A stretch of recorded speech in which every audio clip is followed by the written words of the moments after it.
kattalikda Boeingga, kuchda tankka teng keladigan furalar. Volvo FH16 750 Shvetsiyada ishlab chiqarilgan. 750 ta ot kuchi 325 tonnagacha yukni tortadi.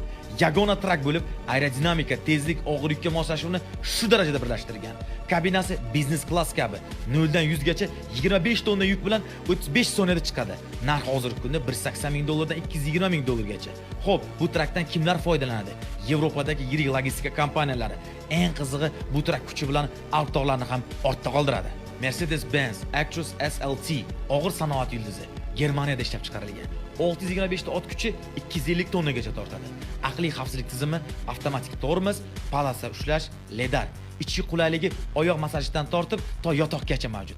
Narx hozirgi kunda $300,000 ga teng. Ba'zi videolarda bu trak 7 ta boshqa yuk mashinasini bir yo'la tortib ketgan.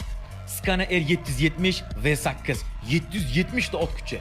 Scania brendi kuch va ishonchlilik ramzi bilan dunyoga tanilgan. Yangi V8 dvigateli eng jim, eng ekologik,